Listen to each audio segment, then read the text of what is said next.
Diamond यानी हीरा जो दुनिया का सबसे सख्त और महंगा पदार्थ है। अब तक इस हीरे को सिर्फ माइन करके पाया जाता था, पर अब इसे लैब में भी बनाया जा सकता है। और क्या इन्हीं लैब मेड डायमंड्स की वजह से इनके दाम गिर रहे हैं? आइए जानते हैं इस वीडियो में।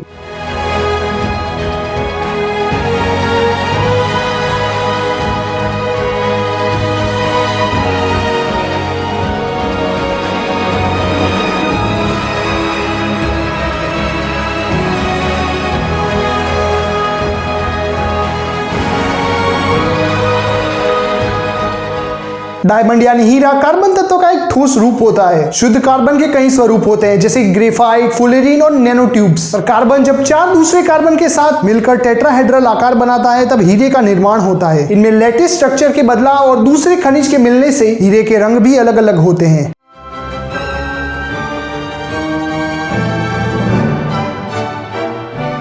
हीरे का निर्माण कार्बन डाइऑक्साइड और दूसरे कार्बन के खनिज के जमीन में तकरीबन 150 किलोमीटर गहराई में सालों तक दबे रहने से होता है। कार्बन को हीरा बनने के लिए 2 चीजें चाहिए। पहला, उच्च तापमान तकरीबन 1204 डिग्री सेल्सियस जितना। दूसरा, उच्च दबाव जो कि होता है 5000 मेगापास्कल जितना, जो उसे जमीन के 150 से 250 किलोमीटर अंदर मिल जाता है। लेकिन ये इतना अंदर है कि इसे खोद कर बाहर निकालना लगभग नामुमकिन सा होता है। ये हीरे आमतौर पर सतह पे आते हैं ज्वालामुखी में हुए विस्फोट से या प्लेटों में हुई असमानता की वजह से हुए हादसों में। ये हीरे बाकी खनिज के साथ जहां से बाहर आते हैं, उस जगह को किम्बरलाइट पाइप कहा जाता है, जो कुछ ऐसी दिखती है।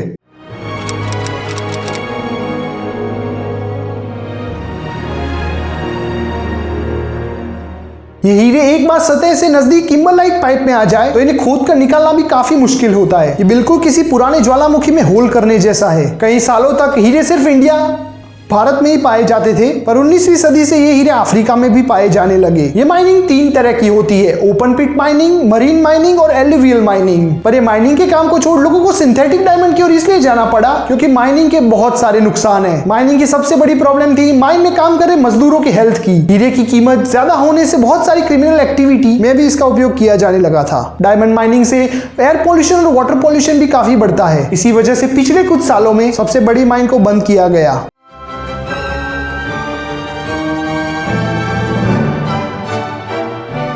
सिंथेटिक डायमंड या लैब ग्रोन डायमंड वो होते हैं जिन्हें कृत्रिम तरीके से प्रयोगशाला में बनाया जाए। ये टेक्नोलॉजी कोई नई नहीं है, ये तो 1950 से अस्तित्व में है, पर ये 4-5 साल में काफी चर्चा में इसकी क्वालिटी की वजह से। सिंथेटिक डायमंड को बनाने के लिए काफी हाई एनर्जी चाहिए, जिसके प्रोडक्शन में माइनिंग से 3 गुना ज्यादा ग्रीन हाउस गैसेस का उत्सर्जन होता है। पर अब रिन्यूएबल एनर्जी की मदद से जहाँ नेचुरली डायमंड को बनने में करोड़ों साल लगते हैं, वही लैब में ये काम काफी कम समय में हो जाता है। डायमंड को कृत्रिम तरीके से बनाने की शुरुआत होती है सीड को रिएक्टर में रख के, फिर तापमान बढ़ाया जाता है और कार्बन वाली गैस जैसे कि मीथेन को रिएक्टर में छोड़ा जाता है, और ये हीरा धीरे धीरे उस सीड पे आकार लेता है। इस तकनीक को CVD यानी कि केमिकल वेपर डेपोजिशन कहा जाता है। ऐसे बनाए डायमंड पर प्रोसेस होने के बाद सिंथेटिक डायमंड और नेचुरल डायमंड में फर्क पहचानना लगभग नामुमकिन है।